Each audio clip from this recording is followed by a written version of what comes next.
పెట్టినటువంటి అనేకమైనటువంటి కష్ట నష్టాలను ఎదుర్కొని అద్భుతమైనటువంటి జ్ఞానాన్ని వాళ్ళు పొందడం అనేటువంటి జరిగిందన్నమాట. అంటే గురువు ఎన్నో పరీక్షలు పెట్టి శిష్యుడిని క్వాలిఫై చేస్తాడన్నమాట. జనమేజయుని తమ్ముళ్ళు కుక్కను కొట్టినందుకు నీకు అనుకోని భయం కలుగుతుంది అని చెప్పాడన్నమాట. అనుకోని భయం అంటే ఏమిటి చెప్పండి? అట్లాంటి భయం కలిగినప్పుడు మనం మరణించడం కూడా జరుగుతుంది. అనుకోని భయం కలిగి కొంతమంది సపోజ్ మీరు ఎక్కడైనా పాముల పుట్ట దగ్గర నడుస్తున్నారనుకోండి, ఖచ్చితంగా అక్కడ పాము ఉండొచ్చు, ఖచ్చితంగా పాము ఉంటుంది. కాబట్టి అక్కడ మీరు జాగ్రత్తగా నడచాల.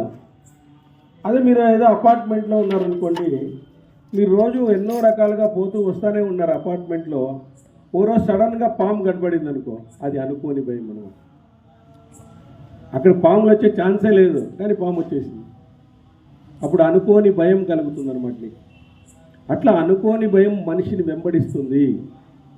అట్లాంటి అనుకోని భయం వల్ల చాలామంది మరణించినటువంటి వాళ్ళు కూడా ఉన్నారు.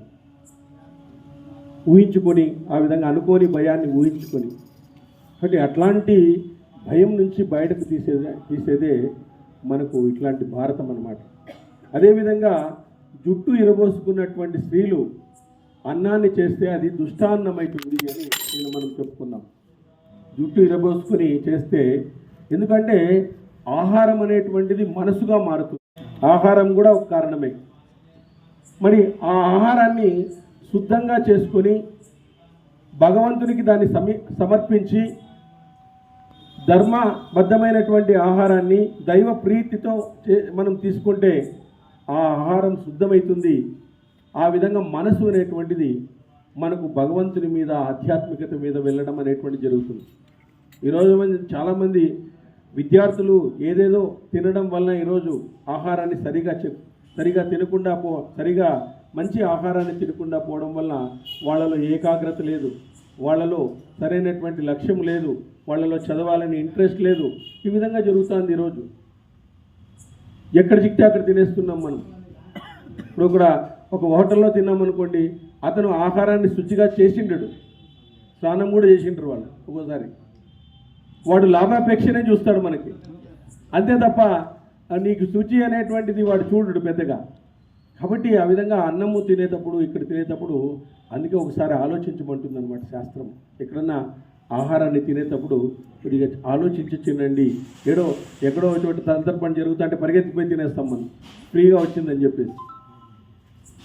కాబట్టి మనం జాగ్రత్తగా తినాలా, ఎందుకంటే ఆహారము మనసుగా మారుతుంది. మనసే ఆధ్యాత్మికతకు బంధము కావాలన్నా, విడుదల కావాలన్నా, మనం విడుదల కావాలన్నా, బంధము కావాలన్నా మనయేవ మనుష్యానం భవబంధ మోక్షయేత్ అంటారు. మనయేవ మనుష్యానం భవబంధ మోక్షయేత్ అంటారు. మనిషి బంధములో ఇరుక్కోవాలన్నా, బంధము నుంచి విడుదల కావాలన్నా మనసే కారణము. ఆ మనస్సు చేసినటువంటి ఆలోచనలే దానివల్ల సమాజంలో అనేకమైనటువంటి ఇబ్బందులు కూడా మనం తెచ్చుకోగలుగుతాం. కాబట్టి ఆ మనసును ఏకాగ్ర సిద్ధిగా, ఆ మనస్సును సంకల్ప సిద్ధిగా, ఆ మనస్సును లక్ష్యం వైపు మనము మరలించగలిగితే మనము రోజు కూడా ఆనందంగా ఉండడం అనేటువంటి జరుగుతుంది. ఎందుకంటే జీవితంలో ప్రతి క్షణము ఆనందంగా ఉంటారు. ఎవరు? ఋషులు, వీళ్ళందరూ కూడా. మనం ప్రతి క్షణము అసంతోషంగా ఉంటాం. మనం ఎప్పుడో ఒక క్షణము సంతోషంగా ఉంటాము. మనము వాళ్ళు ప్రతి క్షణము ఆనందంగా ఉంటారు కాబట్టి వాళ్ళకి ఆయుష్ ఎక్కువ పెరుగుతుంది ఎప్పుడు కూడా. మనం ప్రతి క్షణము అనిశ్చితంగా ఉంటాము, అస్థితంగా ఉంటాము. వాళ్ళు ఏది కూడా ఎక్స్పెక్ట్ చేయరు, నిష్కామ కర్మ చేస్తుంటారు. అందువల్ల వాళ్ళు శుద్ధి అయిపోతారు. వాళ్ళ మాట కూడా ఫలిస్తుంది అనమాట. ఏదైనా చెప్తే, వాళ్ళ మాట ఏదైనా చెప్తే ఫలిస్తుంది. ఎందుకంటే వాళ్ళు దాన్ని ఆచరించి చెప్తారు కాబట్టి. ఆచరించి చెప్పేటువంటి వారికి విలువ ఎక్కువ ఉంటుందన్నమాట. ఆచరించి చెప్పుకోకుండా నువ్వు ఎన్ని చెప్పినా కూడా దానికి విలువ పెద్దగా ఉండదు. మనం ఆచరించి చెప్పినామనుకోండి, దానికి వెయిట్ అనేటువంటిది ఉంటుంది.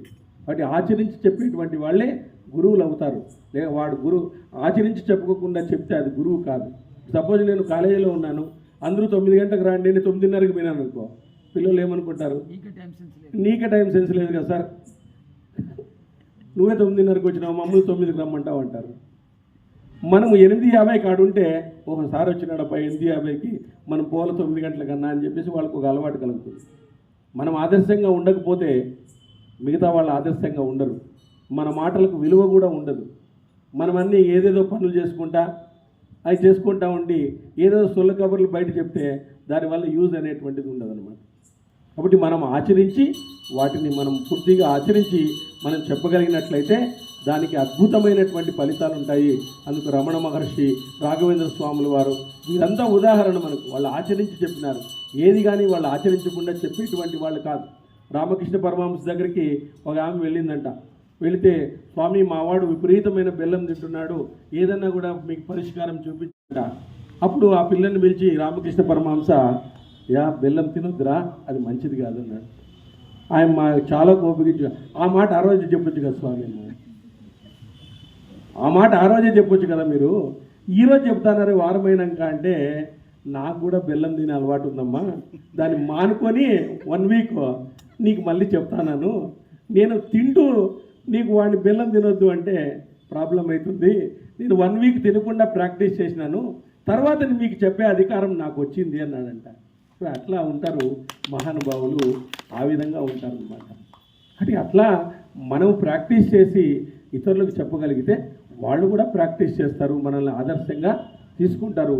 అట్లాంటి వాళ్ళే నిజమైనటువంటి గురువులు, వేరేటువంటి వాళ్ళు కాదు అని చెప్పేసి మనం ఘంటాపదంగా చెప్పుకోవచ్చు.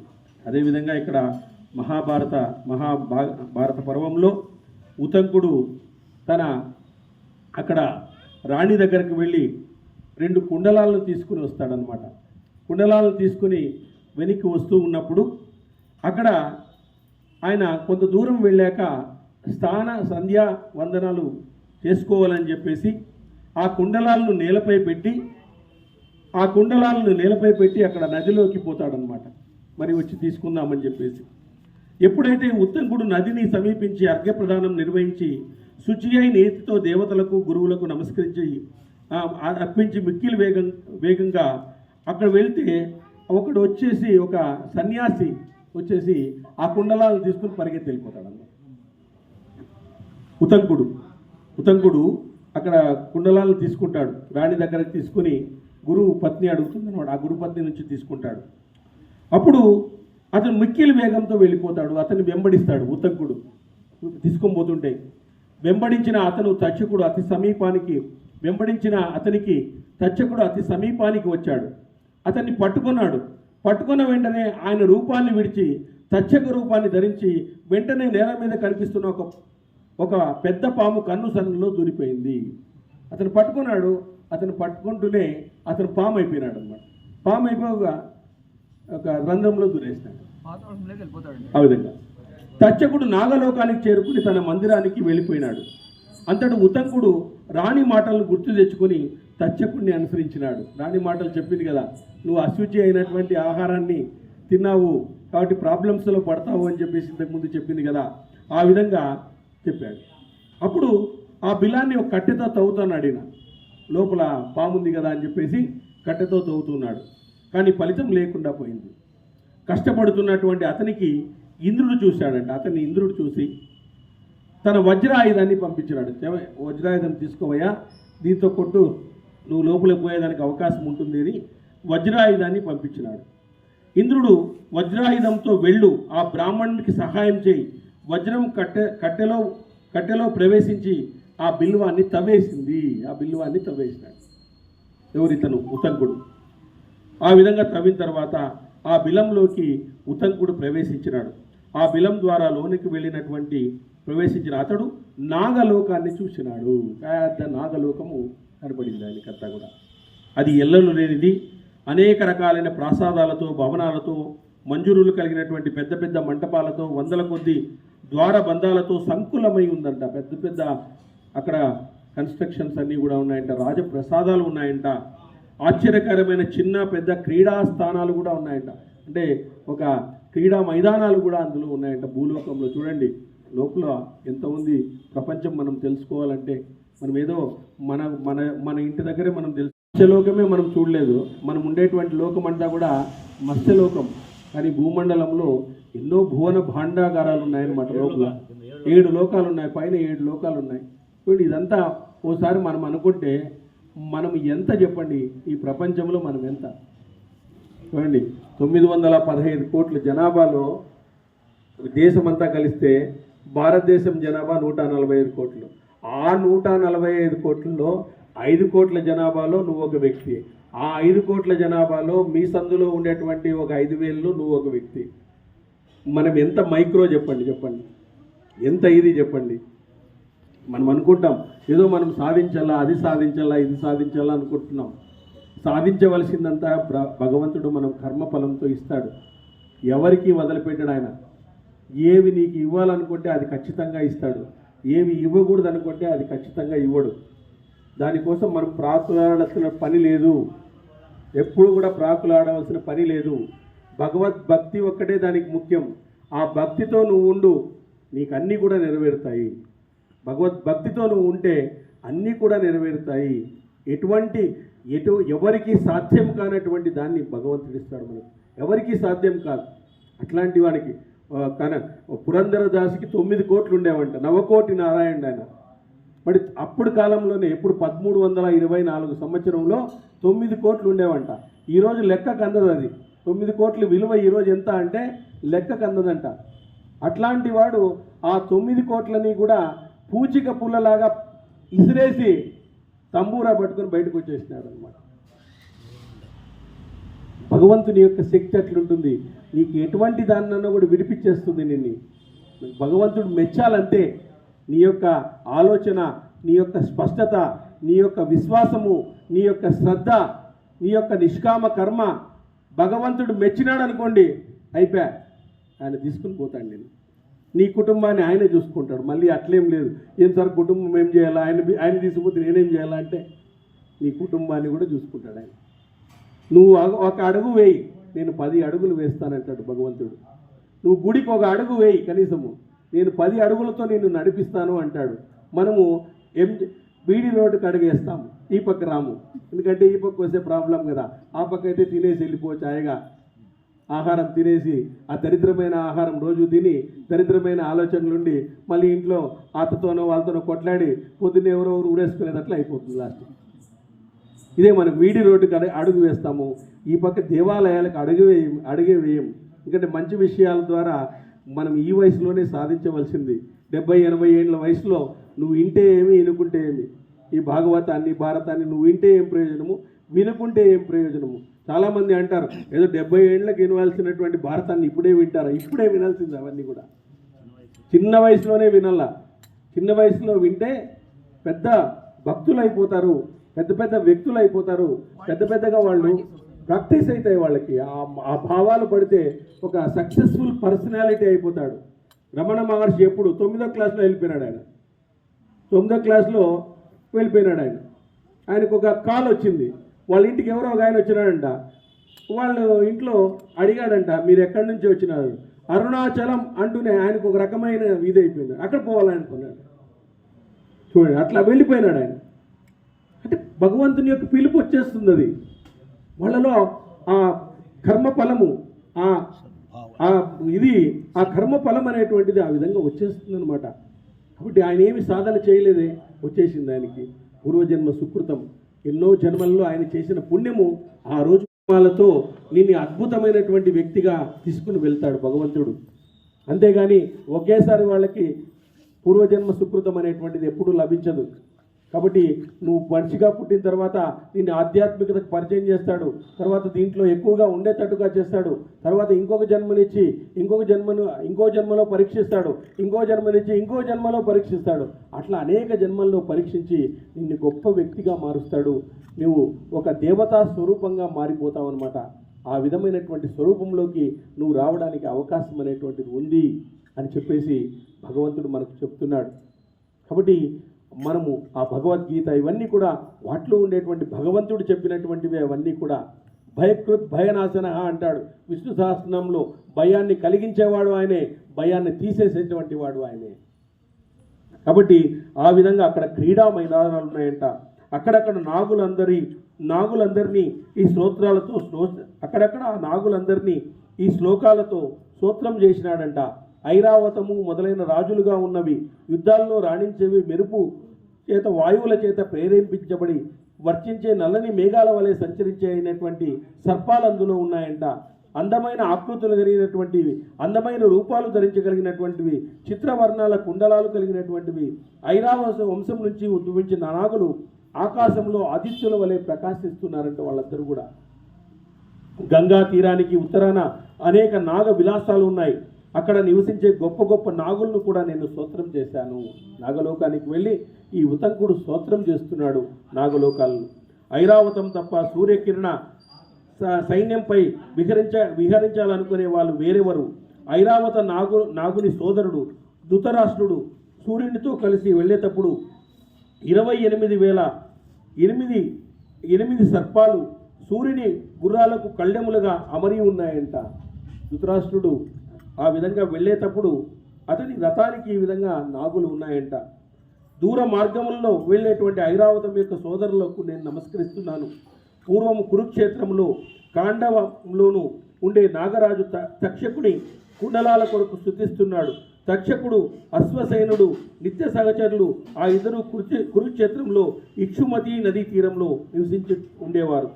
తక్షకునికి తమ్ముడు సుతసేనుడు అనేటువంటి వాడు పాతాళ లోకంలో నాగరాజు పదవి పొందేందుకు సూర్యదేవుని ఉపాసిస్తూ కురుక్షేత్రంలో నివసిస్తూ ఉండేటువంటి వాడు. ఆ మహాత్ములందరికీ నేను అక్కడ సదా నమస్కరిస్తున్నాను అని చెప్పేసి ఉతంకుడు చెప్తున్నాడు. ఆ విధంగా నాగముఖ్యులను శుద్ధించి కూడా బ్రహ్మరుచి అయిన ఉతంకుడు కుండలాలను పొందలేకుండా పోయినాడు. అక్కడ ఎంత స్తుతి చేసినప్పటికీ కూడా ఆ కుండలాలను మాత్రం పొందలేకుండా పోయినాడు. కాబట్టి అక్కడ మిక్కిలి చింత కలిగింది ఆయనకి. నాగులను ఈ రీతిగా స్తోత్రం చేస్తున్నప్పటికీ 2 కుండలాలు పొందలేకపోయిన సమయంలో ఉతంకుడు మగ్గం మీద పడుగు నూలు ఎక్కించి బట్టను నేస్తున్న 2 స్త్రీలను చూసినాడంట. అక్కడే 2 స్త్రీలను. ఆ పడుగు నూలలో తెలుపు నలుపు పోగులున్నాయి. 12 ఆకులు గల ఒక చక్రాన్ని కూడా చూశాడు. ఆ చక్రాన్ని 6 కుమారులు తిప్పుతున్నారు. ఒక మహాపురుషుడు అందమైన ఒక గుర్రాన్ని కూడా చూశాడు. వారందరినీ మంత్రాల వంటి స్తోత్రాలతో సృజించినాడు. ఎన్నో వైవిధ్యమైనటువంటి విషయాల్ని నాగలోకంలో ఆయన చూస్తూ ఉన్నాడు. శాశ్వతమై నిత్యమై తిరుగుతూ ఉండే కాలచక్రంలో 360 ఆకులు 24 పర్వాలు ఉన్నాయి. దీన్ని 6 కుమారులు తిప్పుతున్నారు. ఇదంతా కూడా ఈ కాలచక్రాన్ని అందరూ తిప్పుతున్నారు. ఈ విధంగా నిత్యము ఈ కాలచక్రం అనేటువంటి తిరుగుతూ ఉంటుంది. అంటే ఒక కాలచక్రం అనేటువంటి, ఇప్పుడు ఉగాది పోయిందనుకోండి, మళ్ళీ ఉగాది వస్తుంది. ఒక మనిషి చనిపోయినాడు, పుట్టడం తథ్యం, చావడం తథ్యం, మళ్ళీ పుట్టడం తథ్యం. ఖచ్చితంగా మళ్ళీ పుట్టడం అనేటువంటిది ఉంటుంది. చావుకి ఎప్పుడు కూడా భయపడకూడదు. అదే భాగవతం అన్నీ నేర్పించేది మనకు. చావుకి ఎప్పుడు కూడా మనం భయపడకూడదు. భయపడితే ముందుగానే పోతాం. ఇంకా ఎప్పుడూ భయపడకూడదు. చావుకి ఎప్పుడు భయపడకూడదు. ఆ డాక్టర్ నీకు ఆయుష్నివ్వడు, ఆరోగ్యాన్ని మాత్రమే ఇస్తాడు. గుర్తుపెట్టుకోండి, డాక్టర్ ఎప్పుడు కూడా ఆరోగ్యాన్ని ఇస్తాడు, ఆయుష్ని ఇచ్చేది భగవంతుడే. నీకు ఈ నొప్పి ఉందనుకోండి, ఈ నొప్పికి ట్రాన్స్ఫర్ చేస్తాడు, మాత్రలు ఇచ్చి అంతే. ఈ నొప్పి మళ్ళీ వచ్చిందనుకోండి, ఇక్కడ ట్రాన్స్ఫర్ చేస్తాడు రోజుసేపు ఇంజక్షన్ వేసి. ఎక్కడ పోతుంది నొప్పి అది? కాబట్టి భగవంతుడు మనకు ఆయుష్ని ఇచ్చేది, ఆరోగ్యాన్ని ఇచ్చేటువంటి వాడు. చూడండి, ఎవరన్నా ఏదన్నా చెప్తే వినరు. ఈ భారతం ఏదన్నా చెప్తే దాన్ని పాటించరు. అదే డాక్టర్ చెప్పిని నువ్వు షుగర్ తగ్గించాలప్ప అంటే నెక్స్ట్ డే నుంచే షుగర్ తగ్గించేస్తాడు వాడు. ఇంత పెద్ద భారతం ఒక విషయం చెప్తే నమ్మరు. మళ్ళీ డాక్టర్కి భయపడతాడు కానీ దేవునికి భయపడరు. మీరు అదే ప్రాబ్లం వచ్చింది ఇండియాలో. డాక్టర్కి భయపడతారు. అయ్యో డాక్టర్ ఏం చెప్తాడో ఏమనప్ప, అయిపోద్దు, నువ్వు షుగర్, నువ్వు కాఫీ మానేయాలంటాడు. స్వామి రేపు నుంచే మానేస్తాను. డాక్టర్కి భయపడతారు. భగవంతుడు ఎప్పుడో చెప్పి ఉన్నాడు ఆహారాన్ని ఎట్లా తీసుకోవాలని భగవద్గీతలో. ఎప్పుడు 5029 సంవత్సరాల క్రితం చెప్పినాడు ఆయన. అదే దానికి భయపడతారు. భగవద్గీతలో 5029 సంవత్సరాల క్రితం చెప్పినాడు. ఎవరు? శ్రీకృష్ణ భగవానుడు. ఏమేమి తీసుకోవాలని చెప్పేసి, ఏమేమి చేయాలా, యోగా ఏం చేయాలని చెప్పేసి ఆయన అన్ని సంవత్సరాల క్రితమే చెప్పినాడు. కానీ ఆయనకు భయపడరు, డాక్టర్లు మాత్రం భయపడతారు. ఇదే మనలో వచ్చినటువంటిది. మరి భగవంతునికి భయపడితే మనం తప్పులు చేయము. భగవంతునికి భయపడ్డామనుకోండి మనం తప్పులు చేయము. భగవంతునికి మనం భయపడము. చూడండి, పుణ్యకారం చేసినప్పుడు భగవంతుడు చూడాలప్పా, ఎన్ని టెంకాయలు కొడతాను, 108 కొట్టినాను, ఆయన చూస్తే మేలు అని చెప్పేసి ఇట్లా అనుకుంటా అంటాం. స్వామి చూడు స్వామి, నీ వైభవం ఎంత చేసినానో, రాత్రంతా పాలు పోసినాను, పొద్దునంతా పెరుగు పోసినాను, నెయ్యి పోస్తున్నాను, అన్నీ పోస్తున్నాను స్వామి అని చెప్పేసి చెప్తా అన్నావే నువ్వు. మరి తప్పు చేసేటప్పుడు భగవంతుడు చూడ్డా? మరి మంచి చేసినప్పుడు భగవంతుడు చూడాలని కోరుకుంటున్నావు, నువ్వు తప్పు చేసేటప్పుడు భగవంతుడు చూడడానికి చూస్తాడు. అది కూడా అవునే. ఆ స్పృహ మనలో ఉంటే మనం తప్పు చేయడానికి భయపడతాం, తప్పు చేయడానికి భయపడతాము ఖచ్చితంగా. ఆ స్పృహ కలిగించేదే భాగవతం, మనకి భారతం, ఇవన్నీ ఆ స్పృహ కలిగిస్తుంది. అందుకే దీన్ని వినాలని చెప్పేది.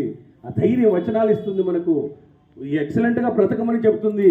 నిన్నేమో కాషాయాన్ని తీసుకొని వెళ్ళిపోమని చెప్పదు, ఇక్కడ నీ సంసారాన్ని వదిలిపెట్టమని చెప్పదు, ఎప్పుడు చెప్పదు భగవాన్, ఎప్పుడు చెప్పదు. భాగవతం కానీ భారతం కానీ కలియుగంలో ఎవరు, అందరూ కూడా గృహస్థాశ్రమంలో ఉండేటువంటి వాళ్ళే ఇంకా ఎక్సలెంట్గా మంచి సేవలు చేయడం ద్వారా భగవంతుని మెచ్చించడానికి అవకాశం అనేటువంటిది ఉంటుంది. కాబట్టి ఈ విధంగా ఉతంకుడు ఎన్ని చేసినప్పటికీ కూడా అక్కడ ఆ కుండలాలు దొరకడం లేదు. ఈ అనేక మంది మహర్షులను, మహాపురుషులను దర్శిస్తున్నాడు, వాళ్ళందరినీ స్తోత్రాలు చేస్తున్నాడు, వారిని స్తుతిస్తున్నాడు. కానీ అతనికి కావలసినటువంటి 2 కుండలాలు ఎక్కడైతే రాణి నుంచి తీసుకుని వచ్చినాడో అవి దొరకడం లేదు. ఇంకొక గురుపత్నికి అవి ఇవ్వాలా, అవి ఖచ్చితంగా ఇవ్వాలా, ఆమె అడిగింది అని చెప్పేసి ఆ విధంగా రిస్క్ తీసుకున్నాడు. కాబట్టి ఈ విధంగా కాలచక్రంలో మనం అందరూ కూడా తిరుగుతున్నాం. సంపూర్ణ విశ్వం యొక్క స్వరూపమైన స్త్రీలు నల్లని తెల్లని పోగులు అటు ఇటు మార్చి కదులుతూ వస్త్రాన్ని నేస్తున్నారంట వాళ్ళు. సమస్త భువనాలను, సర్వ ప్రాణులను వీరే చెలింపజేస్తున్నారేమో. ఇక్కడ ఉండేటువంటి ఏమి ప్రియం చేయగలను, నేను ప్రీతుడైనాను అంటే భగవంతుడు స్తోత్రాలతో ప్రీతి అవుతాడు. ప్రియులు ఎవరు? అమ్మవారే. స్తోత్రం చేస్తే ఆమెకు చాలా ఆనందంగా ఉంటుందన్నమాట. ఆ స్తోత్రంతో ప్రీతి చెందినాడు. వాళ్ళందరూ కూడా మహాప్రియులు. నాకేమి ప్రియం చేయగలను, నీకేమి ప్రియం చేయగలను అని అడిగాడు. ఏం కావాలయ్యా నీకు మంచి చేస్తానన్నాడు. నాగులందరూ నాకు వశమవుగాక. ఇది విన్న ఆ పురుషుడు తిరిగి ఉదంగునితో ఈ గుర్రం యొక్క అపాన ప్రదేశంలో గట్టిగా ఊదు అని అడిగినాడు. ఒక గుర్రం యొక్క అపాన ప్రదేశం, అపానం అంటే ఏం సార్? సమానం, గ్యాస్, ఊదు అని చెప్పినాడు. ఉతంకుడు అలాగే అశ్వం యొక్క అపానంలో ఊదాడు. అది ఊదగానే అశ్వం యొక్క శరీరంలో అన్ని రంధ్రాల నుంచి పొగతో కూడిన అగ్ని జ్వాలలు వెలువడితే ఆ ధూమాగ్ని జ్వాలల చేత నాగలోకమంతా పొగ కమ్మేసింది. తత్రుపడినటువంటి తక్షకుడు అది అగ్ని తేజస్సునకు భయపడి విషణుడై కుండలాలను తీసుకుని వెంటనే భవనం నుంచి వెలికి వచ్చి ఉతంకునితో ఇట్లా అన్నాడు. ఆ కుండలాలు తీసుకుని వచ్చేసినాడంట. ఎవరు? తక్షకుడు అనేటువంటి అప్పుడు తీసుకుపోయినాడే. ఆ తక్షకుడు ఆ అగ్ని తేజస్సుకు భయపడినాడంట, విషణుడైపోయినాడంట. కుండలాలను తీసుకుని వెంటనే భవనం నుంచి వెలుపలికి వచ్చి ఉతంకుడితో ఇట్లా అన్నాడు. కుండలాలు ఇవిగో తీసుకోండి మీరు. ఆ ఉతంకుడు వారిని తీసుకుని ఆలోచించినాడు. నేను గురుపత్ని యొక్క పుణ్యక వ్రతం, నేను చాలా దూరం వచ్చాను, ఆమెను ఎలా సత్కరించగలను? ఇలా అనుకుంటున్న అతనితో ఆ పురుషుడు ఇట్లా అన్నాడు. ఉతంక, ఈ గుర్రాన్ని ఎక్కు, నువ్వు క్షణకాలంలో గురులోకాన్ని చేరుతావు. నువ్వు ఈ గుర్రాన్ని ఎక్కువయ్యా, నువ్వు ఇమ్మీడియట్గా గురుపత్ని దగ్గరికే వెళ్ళిపోతావు, నీ గురుకులంలోకి వెళ్ళిపోతావు అని చెప్పినాడు. తచ్చకుడు అలాగే అని చెప్పి గుర్రాన్ని ఎక్కి గురుకులానికి వచ్చినాడు. గురుపత్ని స్నానం చేసి పురులు ఆరబెట్టుకుంటుండగా కూర్చొని ఉతంకుడు ఇంకా రాలేదని అతనికి శాపం ఇవ్వాలని మనసులో అనుకుంటా ఉందంట. ఆమె గురుపత్ని సమయానికి రాలేదని చెప్పేసి ఆ వ్రతం ఏదో చేస్తూ ఉంది, ఆ కుండలాలు అక్కడ ఇవ్వాలన్నమాట. ఈలోగా ఉతంకుడు గురు కులాన్ని ప్రవేశించి గురుపత్నికి నమస్కరించి ఆ కుండలాలను ఆమె చేతికిచ్చాడు. ఆమెతో ఇలా అన్నాడు. ఉతంక, నువ్వు సరైన సమయంలో సరైన చోటికి వచ్చా, నీకు స్వాగతం. నీకు అపరాధం చేయలేను కనుక నేను శపించలేను, నీకు శుభాలు కలుగుతాయి, సిద్ధు కలుగుతాయి అని చెప్పిందంట. ఆ తర్వాత ఉతంకుడు గురువుకు నమస్కరించి, గురువు వెంటనే ఉతంక, నీకు స్వాగతం, ఇంతవరకు ఏం చేశావు చెప్పు అన్నాడు. అప్పుడు ఉతంకుడు ఉపాధ్యాయునికి ఇట్లా బదిలించినాడు. అయ్యా, నాగరాజైనటువంటి తక్షకుడి వలన నాకు విఘ్నం కలిగింది. ఆ పనిలో అతని వలన నేను నాగలోకానికి వెళ్ళాను. అక్కడ నేను 2 స్త్రీలను చూశాను. వారు మగ్గం మీద పడుగుతో బట్టనేస్తున్నారు. అందులో నలుపు తెలుపు పోగులున్నాయి. అదంతా ఏమిటి అని గురువును ప్రశ్నించినాడు. అక్కడ నేను 12 ఆకులు గల చక్రాన్ని చూసినాను. 6 కుమారులు దాన్ని తిప్పుతున్నారు. అది ఏమిటి? నేను చూసిన పురుషుడెవరు? పెద్దదైన గుర్రం ఒకటి కనబడింది. అదెవరు? నేను వెళ్ళేటప్పుడు మార్గ మధ్యంలో ఒక ఎద్దును చూశాను. దాన్ని ఎక్కిన పురుషుడు గట్టిగా ఉతంక, ఈ వృషం యొక్క పేడ తిను, నీ ఉపాధ్యాయుడు కూడా తిన్నాడు అని చెప్పినాడంట. అప్పుడు గురుపత్ని కుండలాల కోసం వెళ్ళేటప్పుడు ఒక ఆయన మార్గ మధ్యంలో ఎద్దును చూశాడంట. దాన్ని ఎక్కిన పురుషుడు గట్టిగా ఉతంక, ఈ వృషం యొక్క పేడను తిను, నీ ఉపాధ్యాయుడు కూడా తిన్నాడు, మీ గురువు కూడా తిన్నాడయ్యా అని చెప్పినాడంట. అప్పుడు ఆ పురుషుడు చెప్పడం వల్ల నేను ఆ ఎద్దు యొక్క పేడను తిన్నాను. ఆ పురుషుడు ఎవరు? ఆ ఎద్దు సంగతి ఏమిటి? ఇదంతా ఏమిటి? నేను వినాలనుకుంటున్నాను అని చెప్పినాడంట. చూడండి, దీనికి వెనుక ఎన్నో పరమార్థాలు, ఎన్నో అర్థాలు ఉంటాయన్నమాట. చూడండి, ఆ ఇద్దరు స్త్రీలు